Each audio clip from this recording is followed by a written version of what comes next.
Welcome to the Crackin Backs Podcast. Today's episode is a powerful reminder that greatness isn't something you were born with, it's something you grow into. Our guest, Dr. Amy Athey, has spent decades inside the minds of Olympians, special forces operators, and elite CEOs, and her message is simple. The best in the world aren't finished products. They're still evolving. Today, we dive into the myths of talent and the real engine behind motivation, why reflection is a performance superpower, and what separates those who crumble from those who rise.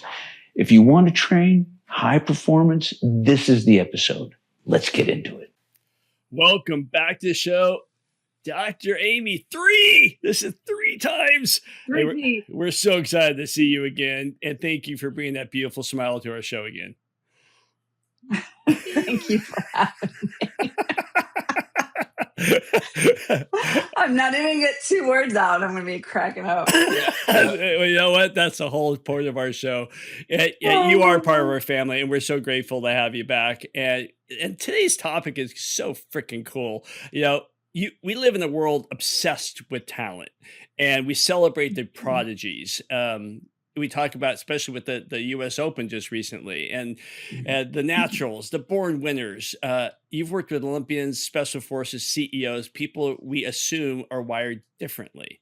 Yet you say they're not born great. They're just still evolving.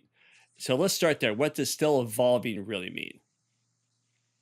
So still evolving came from just kind of that gut level response I had in conversation with a colleague.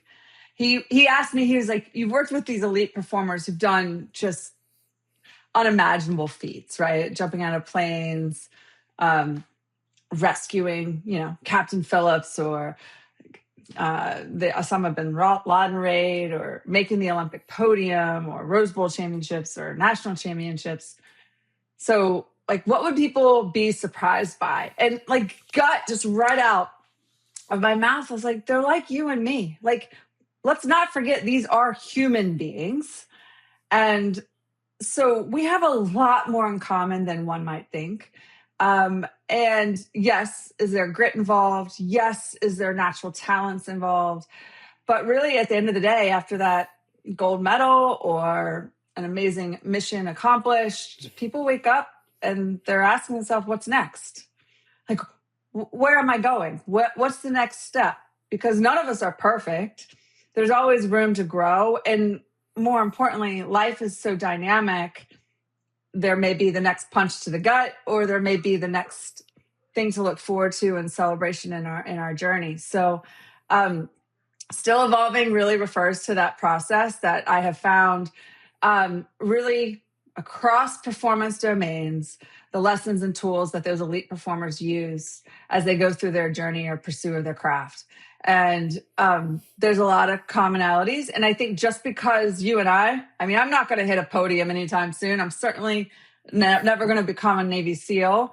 There are some of those tools that we can use in our lives, even though we may not be looking for those incredible feats. It may be how do I keep my shit together when I'm getting the text because the uniform was left at home and I've got 3 meetings and the hot water heaters on the fritz, and I'm dealing with real life craziness. There are some of those tools that kind of help me step into those moments that matter, regardless of our role. So it's a process.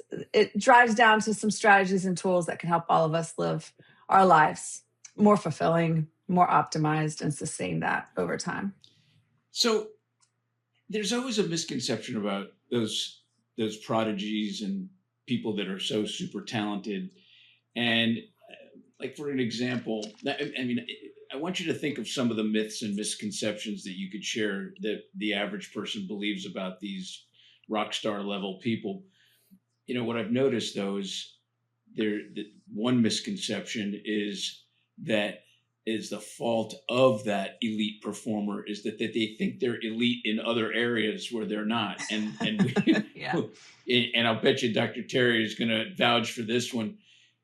You may have an orthopedic surgeon or a doctor that thinks that maybe is highly specialized in knee surgeries, but then he's giving advice because he has that authority in that area that he's brilliant in other areas. And so he's giving advice on, investments or marriage counseling. And I've seen that before. I go, are you kidding me? So, but they're not stellar in all areas. Have you thought of crossed any paths that deal with that? I mean, I think when you have success, however one chooses to define it, but you have that kind of like positive reinforcement, and you're, like you mentioned, the surgeon who is absolutely amazing at that one craft. It does. First off, I never want to go to a surgeon who doesn't believe that they can execute what they're saying that they're going to do. Right? Like, I don't want to walk into a surgeon's office. They're like, I don't know, this, I'm not feeling it today. I'm not sure if I can bring it. No, like, who wants to do that? Like, sure, buddy, like, cut on me. So I'm grateful for that sense of confidence and self-belief. I think, have I seen people who then take that and extrapolate to perhaps other areas that really aren't in their wheelhouse? Yeah. I mean, there's something called the Dunning-Kruger effect, right? Like when you have a little bit of knowledge, it's kind of like you don't know what you don't know, but like on steroids, right? And yet you think, because like you said, a field adjacent or something you maybe have had personal experience, and like all of a sudden you're this renowned expert, and that kind of sense of self-confidence bleeds over into a lane that maybe really isn't yours. I think the other myths besides, well, first off, I'll just say the first myth around confidence is thinking like you got to be confident, and these elite performers have that all the time. Like when I step into the batter's box, I'm going to crush it. Well, the reality is that level of confidence, it's incredibly temperamental. I mean, a batter can be in the batter's box and see the first pitch and like, I'm gonna crush it. Well, we know it's a game of failure, so odds are a whole host of things could happen, and they swing and miss. Well, all of a sudden, their confidence in their swing or the ability to make contact or execute in that moment that matter can kind of shift. So what people don't realize is even the world's best have significant moments where that confidence is like waning in and out. And so I talk a lot about courage over confidence, like the belief that you have to feel confident, ready, comfortable to kind of go and do and perform. It doesn't, you're going to be sitting back and waiting for a long time sometimes. So how do you tap some courage to go into that space when maybe you're not totally feeling it? How can you execute in that way? The other myth I would say is around motivation. I remind people that even professional athletes can get fined if they don't go work out, right? And you might be like, what? Like a professional athlete, like they're motivated. They want to win. They're going to go to the gym. No, they're tired. They feel banged up, or they just got in a fight with a partner, or they're worried about their family or financial strain. Like, they're human. And so in the relentless pursuit of this craft, which has been a really long time, mind you, if you're a professional athlete, odds are you're in that age range in your 20s. You've been pursuing this craft at a very high level for more than most of us are in one job, right? Like, none of us these days kind of stick around at one company for 10, 15, 20 years, depending on the sport. That professional athlete has been pursuing that a long time. Mm-hmm. So that motivation does wax and wane. And so how can we have a little compassion with that? How can we throw in some recovery to kind of help us? And then how can we like refuel when we need to? So I would say that confidence that you were talking about, but also like motivational trends that kind of like the weather kind of comes in and out. Those are two big myths that I think people have. Okay. So you started to mention something about having, an athlete or a top performer of any sort.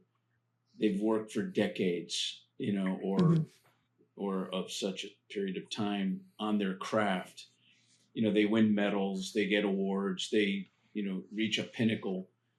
But people tend to, especially the media, well, forget the media, but the media might portray them as an overnight sensation.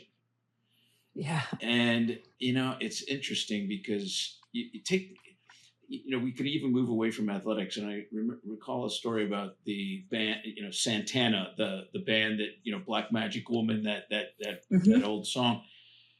The guy is an amazing musician. But I heard there was a long period of time before his next hit that he was suffering depression, alcohol, drugs, things like that, and had to, people don't realize, the media just puts it out there as a overnight sensation. How do you fall in love with the process of achieving that pinnacle? I mean, I think if you talk to elite performers, regardless of the domain, there's a lot that goes into it than that, like 10 seconds of your stand-up show or your pitch in the boardroom. And there's so many aspects of that process that almost becomes more the focus and the fuel than the actual result. So what do I mean by that?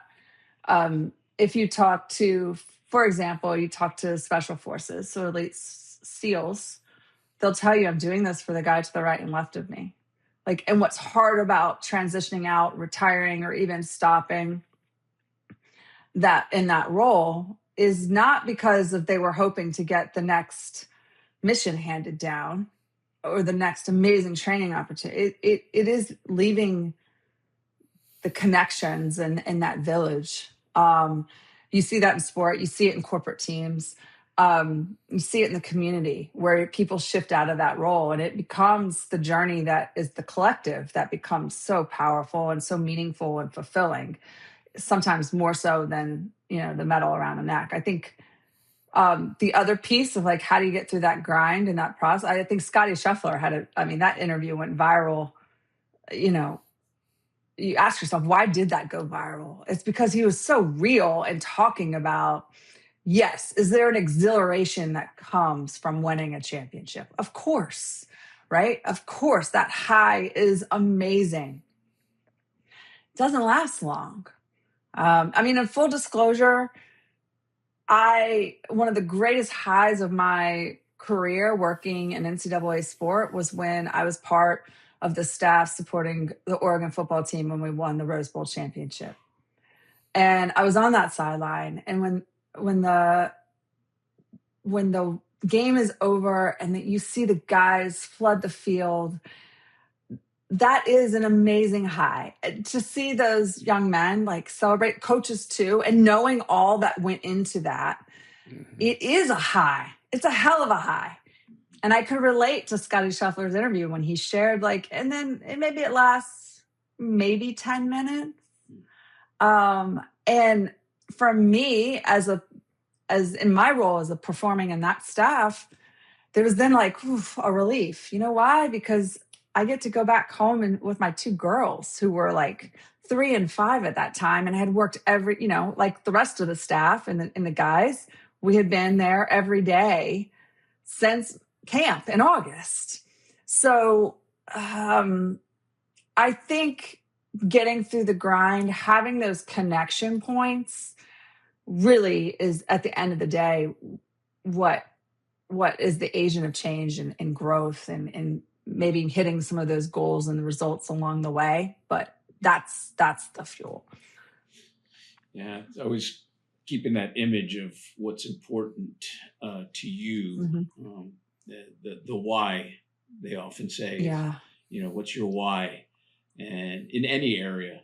And I think that's a great question to ask yourself when you start to get disenchanted with the process, yeah, and it can change. That can evolve too. My early on why was wanting to leave the space healthier than which I entered.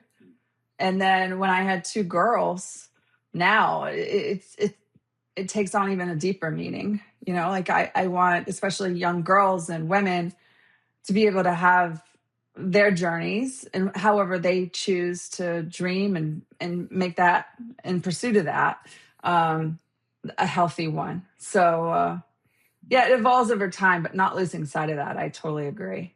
So important. Actually, before I wanted to ask you about this action of reflection conversation that you seem to own up to. But before we do, I think that the conversation about know your why goes a lot deeper, because I know that Dr. Terry and I, we might, we get interns or we speak to new doctors, and maybe I'm sure you do, speak to, students or young doctors that are just breaking into the field, and their whole thing is I just want to help people.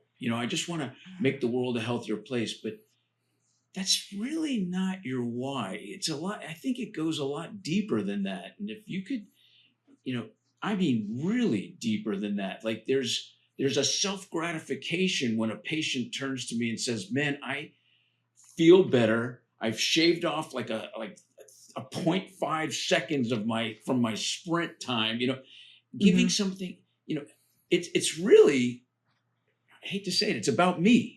It gives me, it adds another pillar or brick of confidence, but people don't realize I just want to help people. How do you get them to go deeper inside to find out their why? I mean, there are a couple questions. I'd just be curious to know, what is it about that process of helping people that feels so meaningful to you? What is it like if the outcome that maybe that patient or whoever you're helping, what happens if that doesn't happen? Because here's the thing, you could be masterful at your craft and helping. There's a lot of things outside of your control, and whether or not that patient has that outcome that you're hoping and they're hoping to have. The reality is none of us as healthcare providers have like a foolproof solution. Right. I mean, there's a lot of interventions that we're pretty damn confident around and have been pretty reliable in helping lead to those outcomes over time. But none of us can guarantee we're going to do X, Y, and Z, and we're going to have this outcome, and that patient is going to have this outcome. So what's it going to be like for you if that doesn't happen?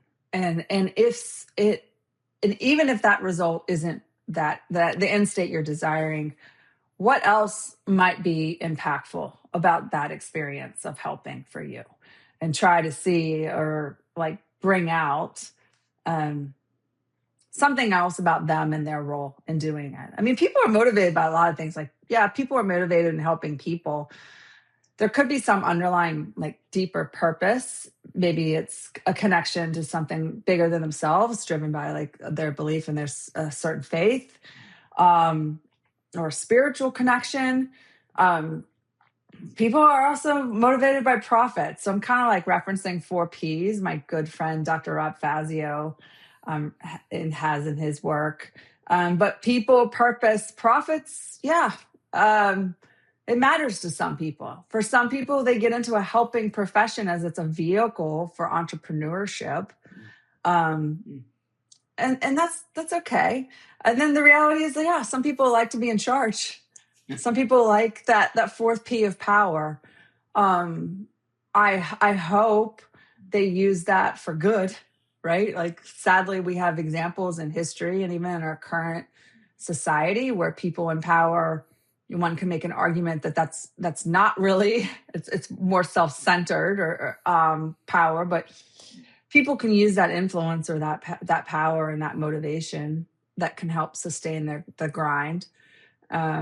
But yeah, I'd just be curious to understand more of that person's experience and kind of in more specifics around how that experience is shaped by quote unquote successes and quote unquote letdowns. Love the 4P thing. That yeah, he's awesome, man. I love Rob Fazio.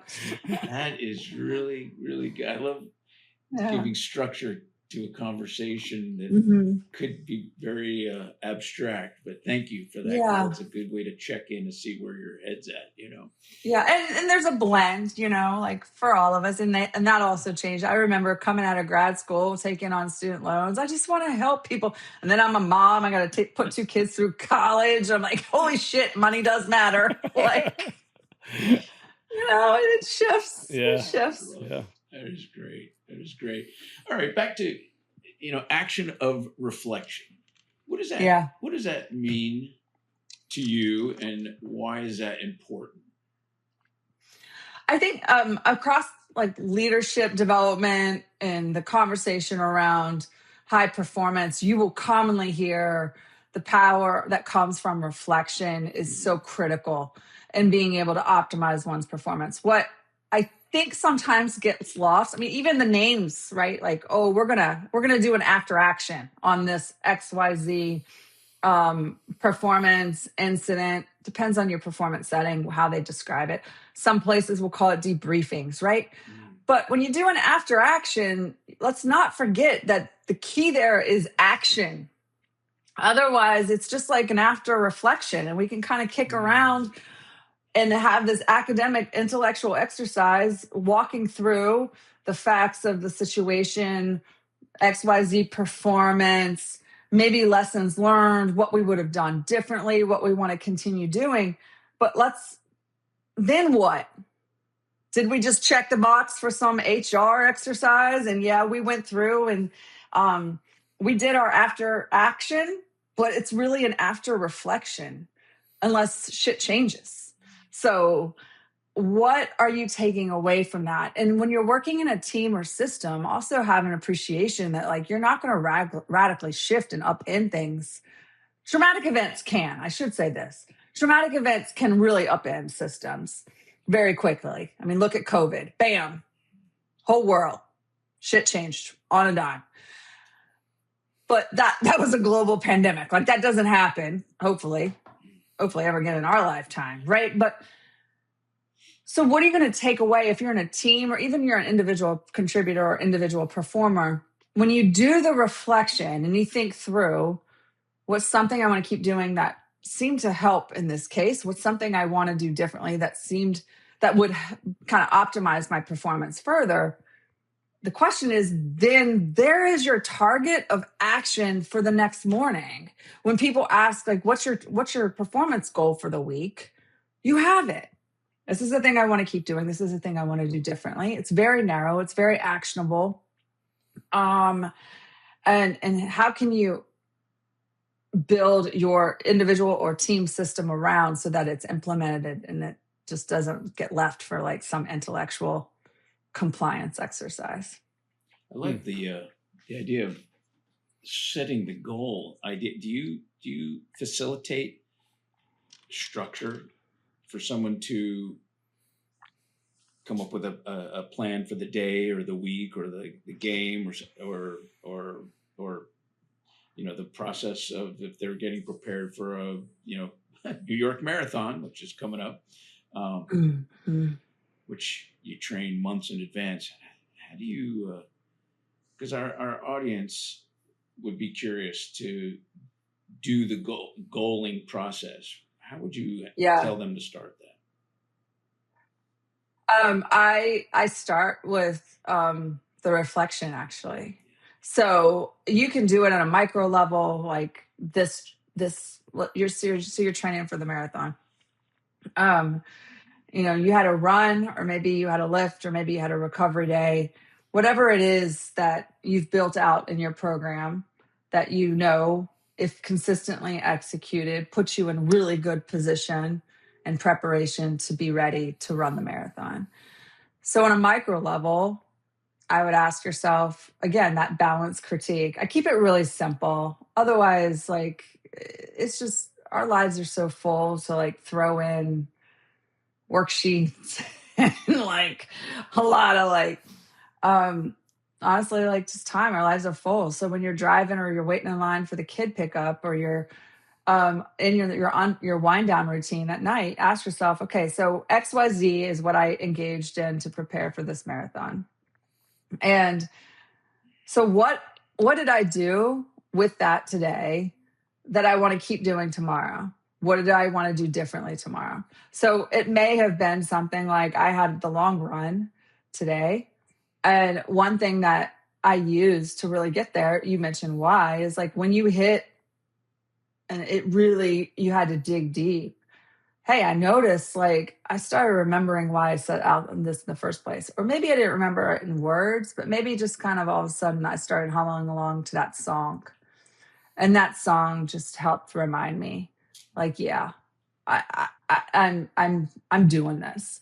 Or maybe it was just like that helpful reminder, that like last hug from your kid when you dropped them off. You tapped something deeper. So what do I want to keep doing with that tomorrow? You know what? Tomorrow, my focus, because I've got say like I've got a recovery day, and it's easy to get lost in all the to-dos that I need to do. But I really need to stretch. I need to go through my stretch routine. So you know what? Tomorrow morning, I'm going to give gratitude for that which was motivating today. Maybe it was the hug. Maybe it was the song. Maybe it was revisiting that why. What's one thing I want to keep doing? So today in that long run, when shit hit the fan, I'm like, oh, I don't know if I can do this.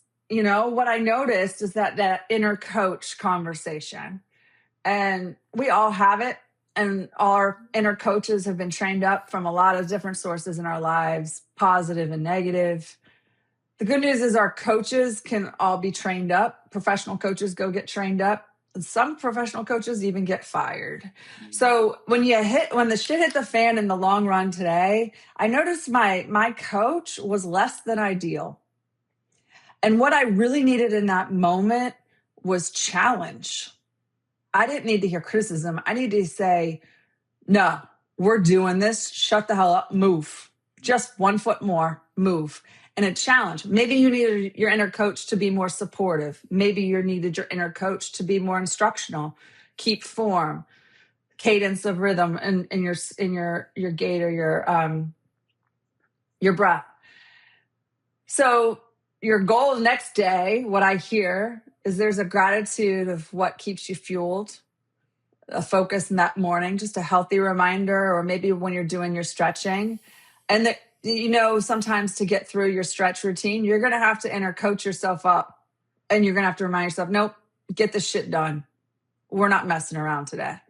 And so then by the end of the next day, and you had your stretch day for the marathon, you can ask yourself the same question. What's one thing I want to keep doing? What's one thing I want to do differently? And that's how I use goals in the process, because it drives an immediate actionable step. When it comes to kind of like results-oriented goals, I'm assuming you already know what you want to do for the marathon. I'm assuming you probably have a time in mind that you wanna hit, right? You know, I'll go back to Oregon football, but there's been many teams who've illustrated this. Not once in that journey was there a conversation about we want to win the game. No shit. Like, of course we want to win the game. Right? What do we need to do on offense? What do we need to do on special teams? What do we need on defense? And if we take care of those specific things, we have even data that shows like, hey, if you don't turn the ball over, you have XYZ odds of increasing your odds to win. So I think you know what you want to do in the marathon. And if you're consistently executing a well-informed program, odds are of success are pretty damn high. So how do you stay engaged in that process? And that's how I use the goals along the way. That's awesome. That is. Terry, I know you're going to ask something. I could see you taking a deep breath, but I just want to, in regards to this, He just wants to talk. I do.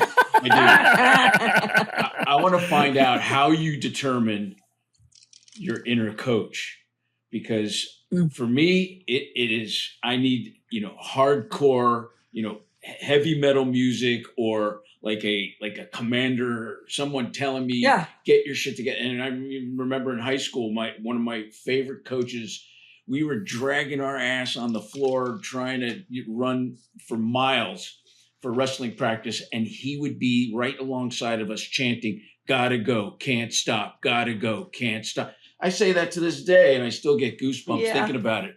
But that doesn't apply to everybody.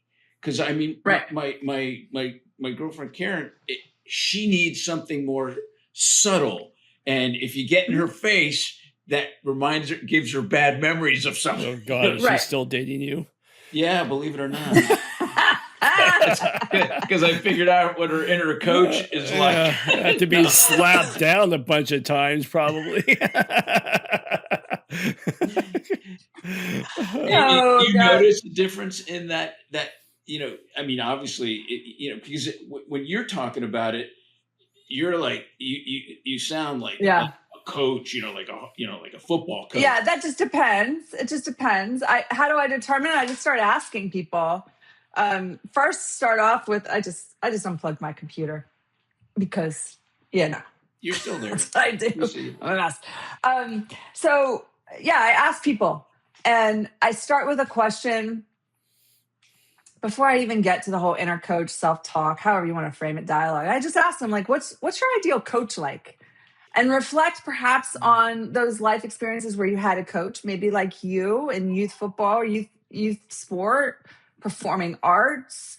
It could be also somebody who was coaching, but maybe in a different role. It could have been a teacher, a spiritual leader. It could have been a family member even who was kind of coaching in that way. And so I asked them to just share with me, what are the characteristics of your ideal coach? Oh, that's so cool. And they start rattling things off, a whole bunch of things.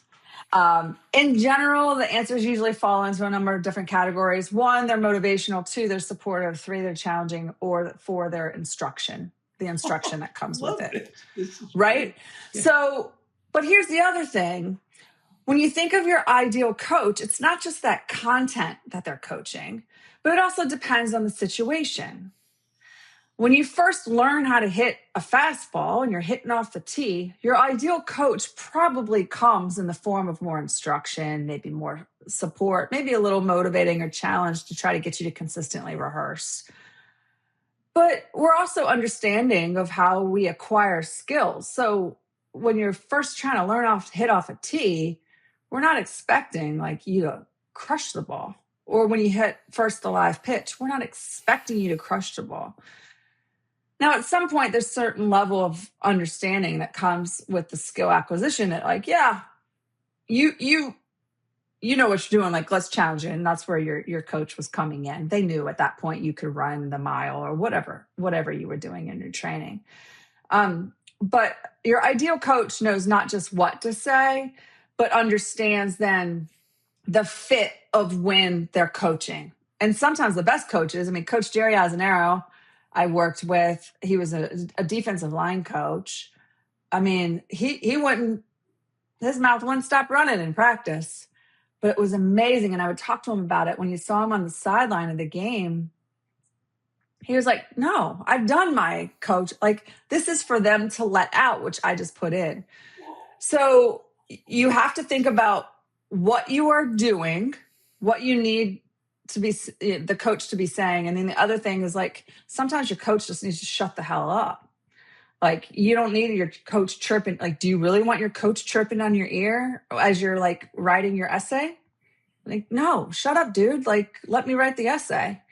I don't need the yap. But so after we have an understanding of what that ideal coach, matching it with the performance demand, then I just ask to do an inventory. You've got the rubric. How's your inner coach matching that? And sometimes odds are you're getting some of it, maybe how do you grade them? Maybe it's a C minus. As we mature, we have some insights. We let go of some of the bad habits our inner coaches picked up along the way from, you were describing your girlfriend, somebody on, my guess is that inner coach got trained up some way. So we kind of evolve it over time. And I just remind people, coaches get shit canned all the time. You can shit can your inner coach and get a new one. Most often, though, professional coaches just continue to evolve. They continue to grow. They can continue to learn, adapt, make subtle shifts. And so you can do that for your inner coach too. It's just a skill you gotta train up. Terry, what's your inner coach sound like? Ooh, that's a good one. You know what Amy just said, my inner coach changes all the time. It depends on what I need. Really? Mhm. So it can be, sometimes it can be like you, I can have that army sergeant, or me with more Navy SEAL person, or it can be somebody that just quiets me a little bit, because sometimes I get a Mhm. little too loud.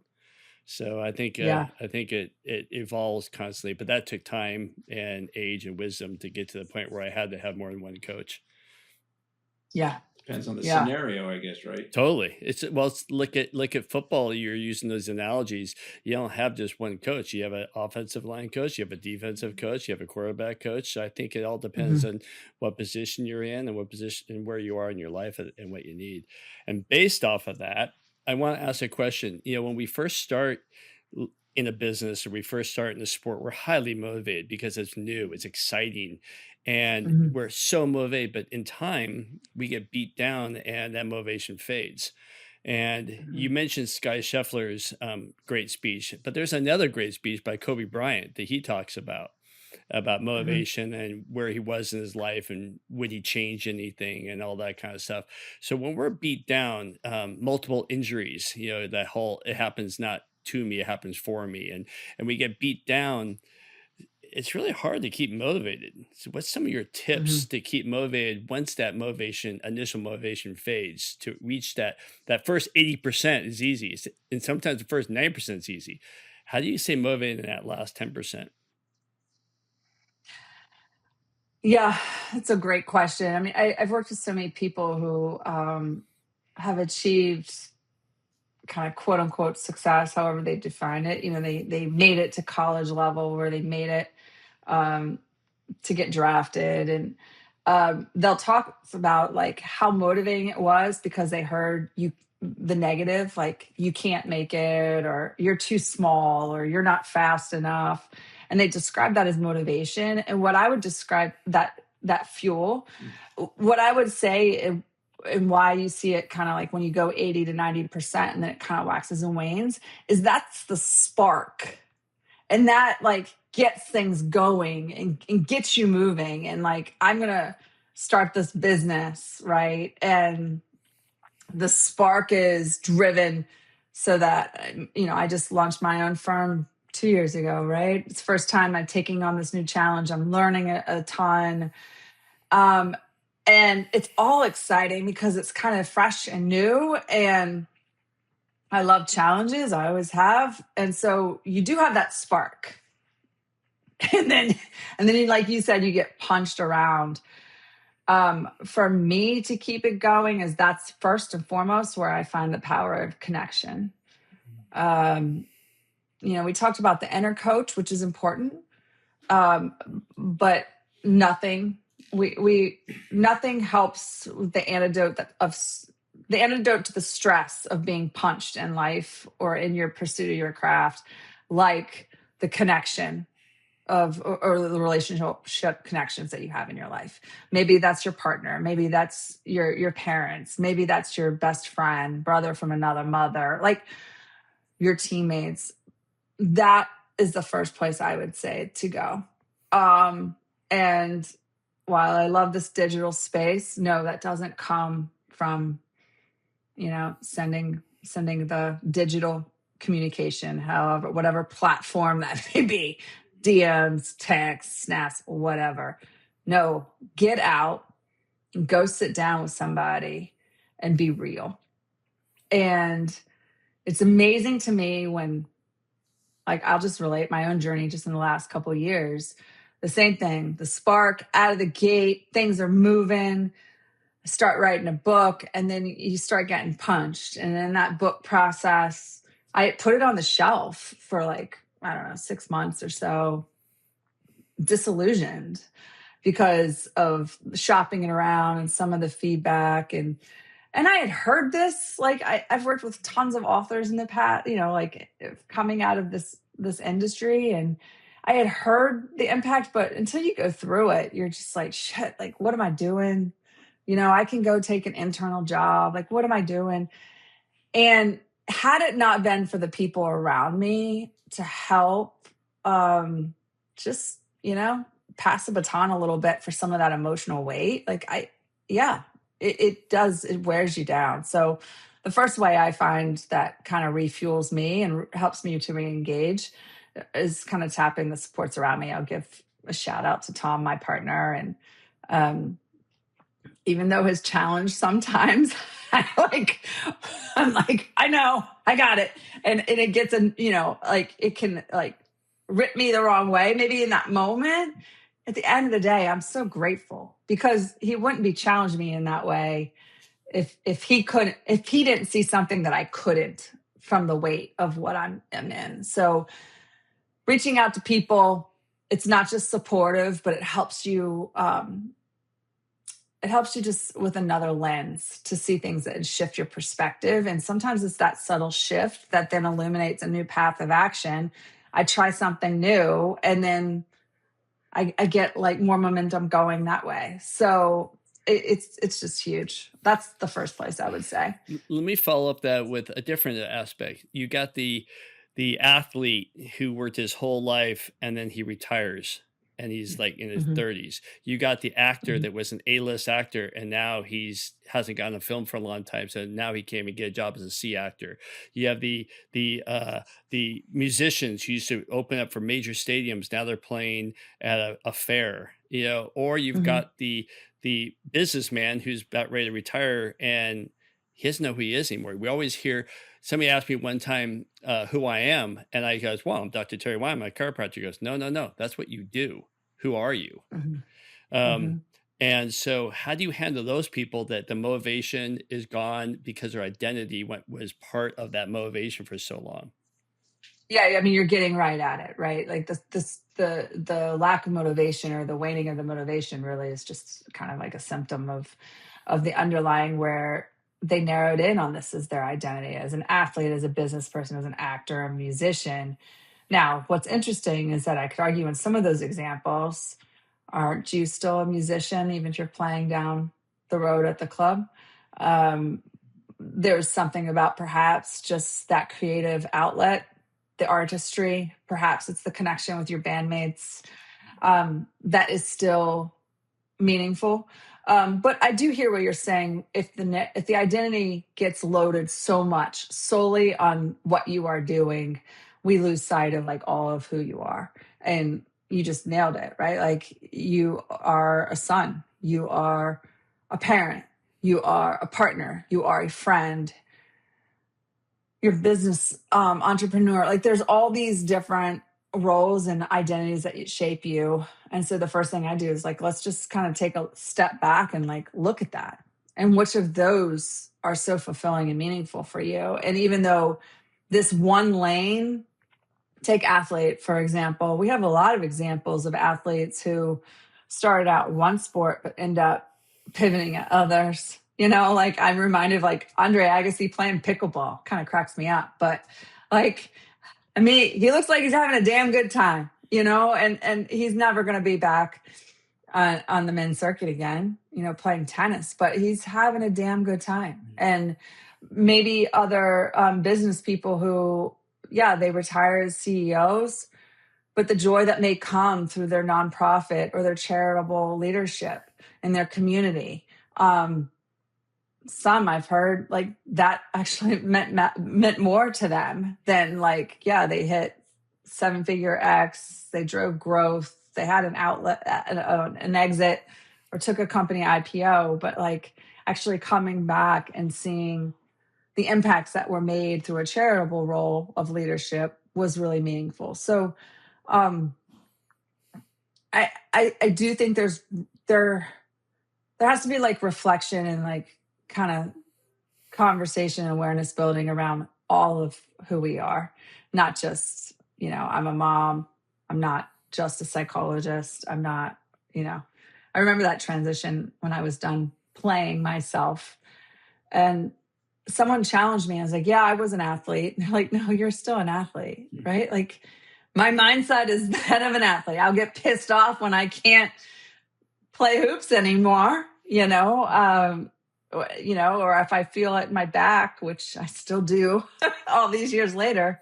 But I will forever be an athlete. It's just my outlet for that looks a lot different than playing ball. I got one last follow-up and then I'll let Spencer go. And that is, what happens when people get lost? When, like, your actors that are your character actors that play so many different roles and they're to the point where they almost forget who they were, because, and they dive so deep into the roles, even they take that character home and they become that person. And then, 8 months later, they're on another role where they take that person home, or you've got, your healthcare people or people that wear several different hats and they get lost for who they originally were. How do you find, what's the strategy for people that feel lost? I mean, I think the first thing I would say that you're never going to be who you were. Even those people who feel like really grounded and consistent, and I know who I am, you're not the same person as you were last year. You're not the same person you were 10 years ago, right? So when you feel lost, it's an opportunity to kind of orient back to like the present of, let's just kind of come back to like fundamentally, like what do you value? Like what's meaningful for you? And so sometimes I'll just walk through a conversation about like, okay, what values really do you gravitate to? And so ground them there. Sometimes when people are lost though, like all of the choices of who they may want to be or could be, it's kind of like, it reminds me of like talking to my kid she's a senior in high school, and they're asking her, what does she want to do when she grows up? And what major you want to go in? Yeah, like the answer is yes. I mean, just start figuring out maybe what you don't want to do. Let's just start. If you're lost, like who do you know like that you don't want to be? Like, I don't want to be a superficial catty, just show up for an image branded gal. I can tell you that right out of the gate. Right? What's the inverse? I want to be real. I want to be me. Just good, bad, ugly. I just want to show up and not have to like play a game. Right. So sometimes if you can get into the conversation of what do you value? What's important to you? Can you boil that down to top 3, top 5? And how are your actions aligned with those values? And then also ask yourself, like, what do you not want to be anymore? Well, I don't want to be just kind of so caught with the external that I lose sight of reflecting on how I experienced my day, what I'm grateful for, what was meaningful for me. And so I know now in this moment, I want to be a person who's a little bit more in touch with that and takes deliberate action to kind of have a better understanding. Maybe writing it down, putting it in your voice notes, putting it in some chat GPT, which I just talked to a colleague, had an amazing idea. But like there's just kind of like that self-discovery is important. I think we veered off of a very, very important topic, but it went into an extremely important topic. We went from connection with our peers, our team, our comrades, to identity, which is I think it's probably one of the core aspects of mental health. And that is, you see these, I talk to my boys about this. I go, don't let your long hair become your identity, because one day you might go bald. Don't let that vehicle, see that guy who's got that Ferrari, that's his identity because he's insecure. So if it gets a little scratch, his world comes to an end. So careful where you place your identity. That's one. But I want to go back to connection. The connection that you have that I see so often with footballers, with military, they develop this deep connection with their comrades, their peers, their people, even in high school. I'm going to my reunion this Saturday because I can't wait to see the people that I grew and suffered with and all that. 50 years. Well, sort of. Almost 45. What units are we counting? David, get out of here. Anyway, so, but the point is, how in the world do you how would you talk to somebody that doesn't have those connections and those people around them anymore? They retire, they get kicked off a team, whatever it might be. What do you died. do? If you lost somebody to death, and that was who you leaned on. Yeah. Or just circumstances like your family ended up having to relocate. So now all of a sudden you're in a community where they aren't. The first thing I will say, Professor Scott Galloway is on the circuit a lot. He's talking a lot about, more specifically, his guidance to young men. But I think for all of us, his recommendation is like, get the hell out of your house. Get out. Interesting. Get out of the house. Go find a rec center in your community. Go find a religious faith center in your community. Every community needs volunteers for something, right? If you love fishing, maybe there's something with the pond cleanup, right? Like, just get out of your house. He goes so far as to say, for especially young people, like, how much of our social connection was around sporting events, in the bars, in the festivals, music festivals. But the first thing that has to happen is you're going to have to get up and out. And I think, if you look at how we're socialized in our community, like, everything's structured for us to kind of develop those skills. But as we grow up, those kind of artificial structures become looser and looser, such that we're going to assume you've gained some skills and then you're going to gain some more. So in younger, we're going to have play dates for you. We're going to organize it. All you have to do is learn not to bite each other, right? Like, then we learn our words. Now we've learned to use our words. Now we're going to go to school, right? We're going to go to school, and there's going to be a little bit more autonomy, because on the playground, you can choose to play basketball.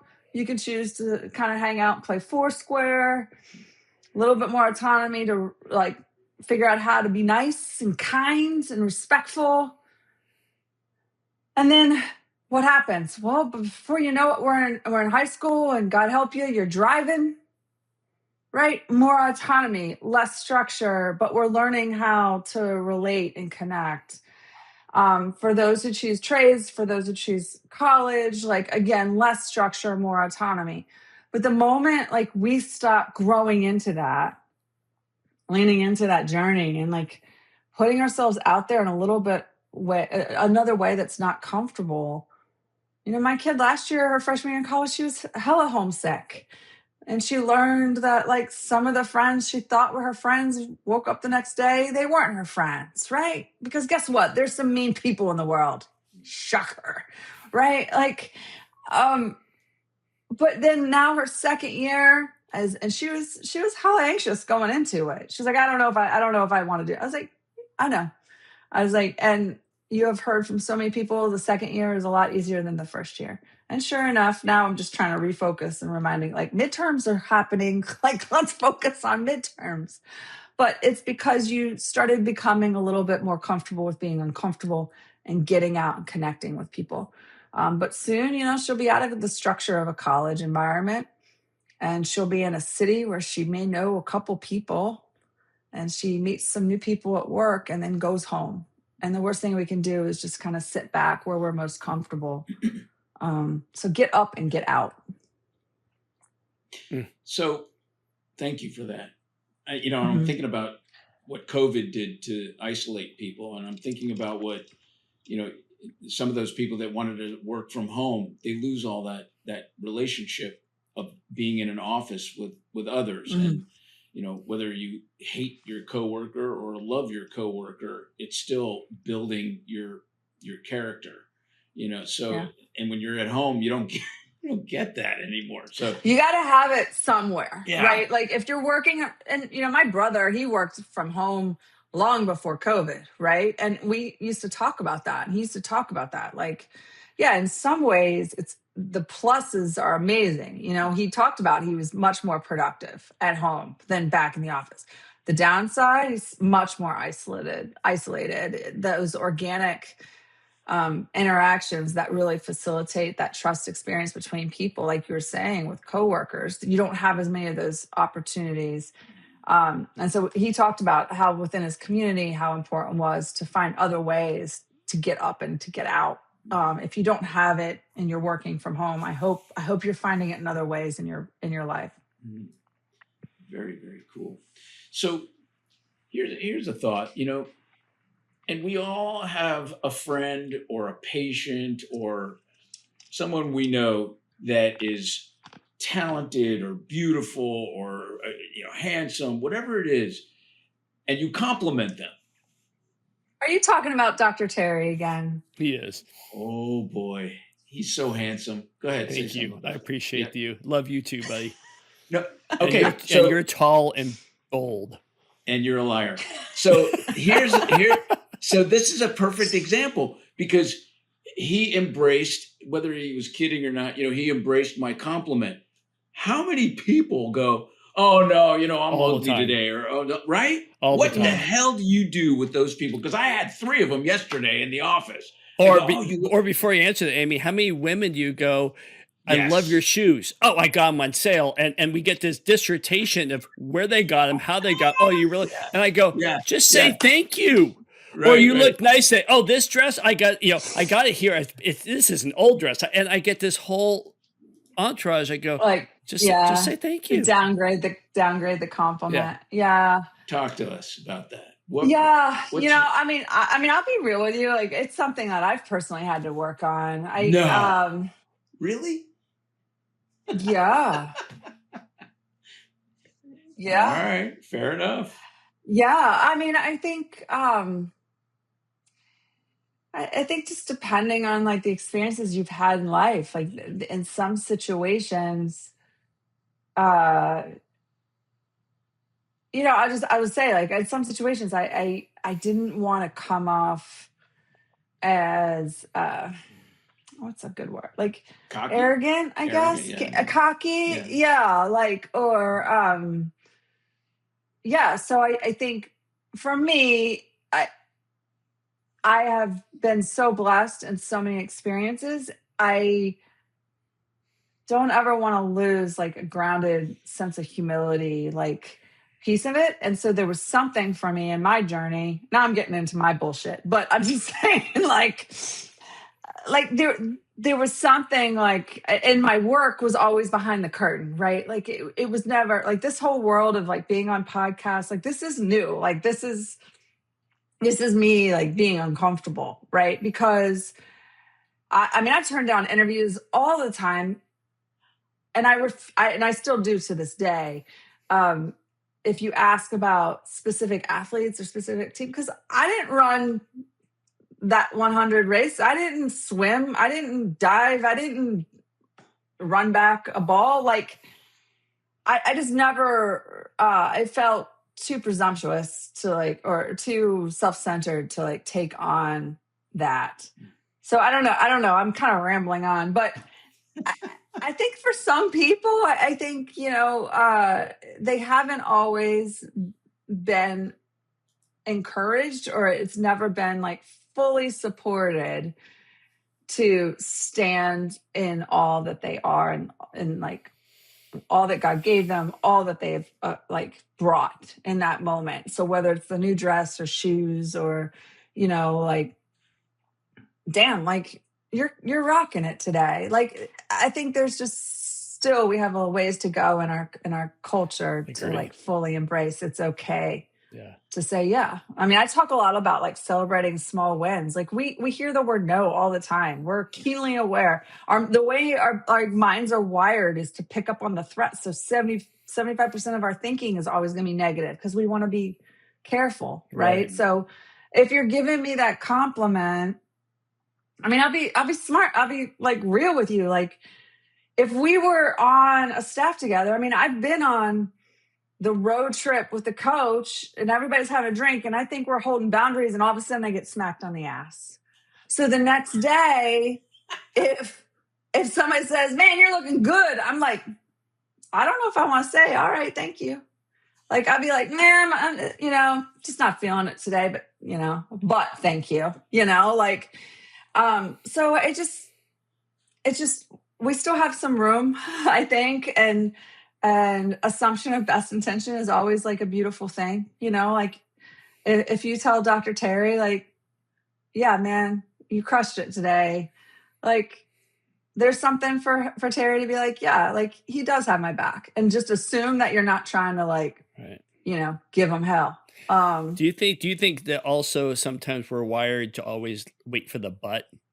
It's like, Yeah. you look good Yeah. today, and we're like, instead of saying But thank you, but, or you're doing yeah, this. Do you think we're wired to always hear, like you just said, the negative? It's like you're throwing that compliment out. It's almost like, oh, we're breaking up, but it's not you, it's me. We still want to be friends, but we can't. yeah. So were we raised with I that think we're the just but? kind of, the hesitancy, or like some people, just given their life experiences, do have that guardedness. And I mean, there's been some amazing thought leaders who kind of like encouraged people to kind of step into that space of being uncomfortable. And, like Brene Brown is like rattling off in my head right now about being strong and standing in that.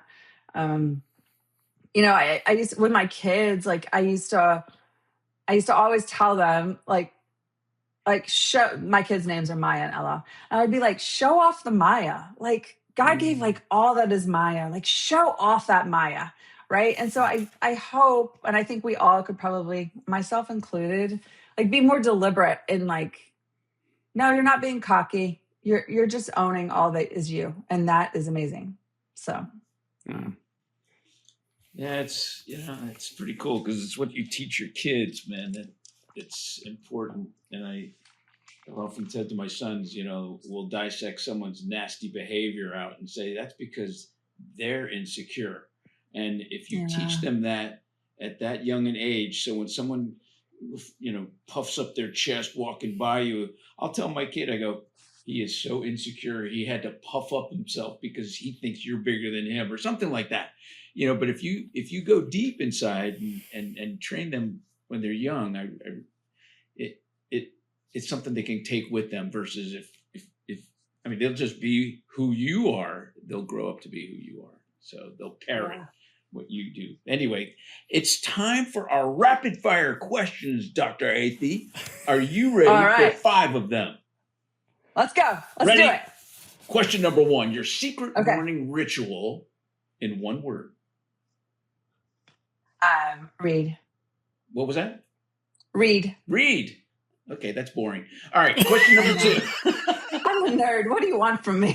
Okay. So much for compliments. Yeah. Try again. Come on. We can do this. Question number 2. If you wrote your own motto on like a sticky note stuck to your mirror, what would it say? Ooh. Show up. Ooh, I like that. Show up. Question number 3. One person living or gone that you would invite to dinner just to feel their energy. Oh, living or gone. Probably Gandhi. Whoa. My God, that was in my head. I thought that would be your answer. No way. I swear to God, I'm like, she's going to say Gandhi. Why? That is weird. All right. That's kind of cool. That was cool. Why would you? I don't know. Really? Yeah, just like this connect. I just went, I bet she might say Gandhi. And then, come on, man. I swear. That was weird. Weird. All right. Sorry. That was weird. Right. That's pretty cool, actually. That is very cool. Question number 4. One word that would be your kind of silent cue, your like kind of internal reset when life gets a little loud. Love. I went from boring to Yeah. And we're only on question number 4. We got one more, girly. All right. Favorite holiday ritual that also keeps you really centered? Food, baking, and like movies.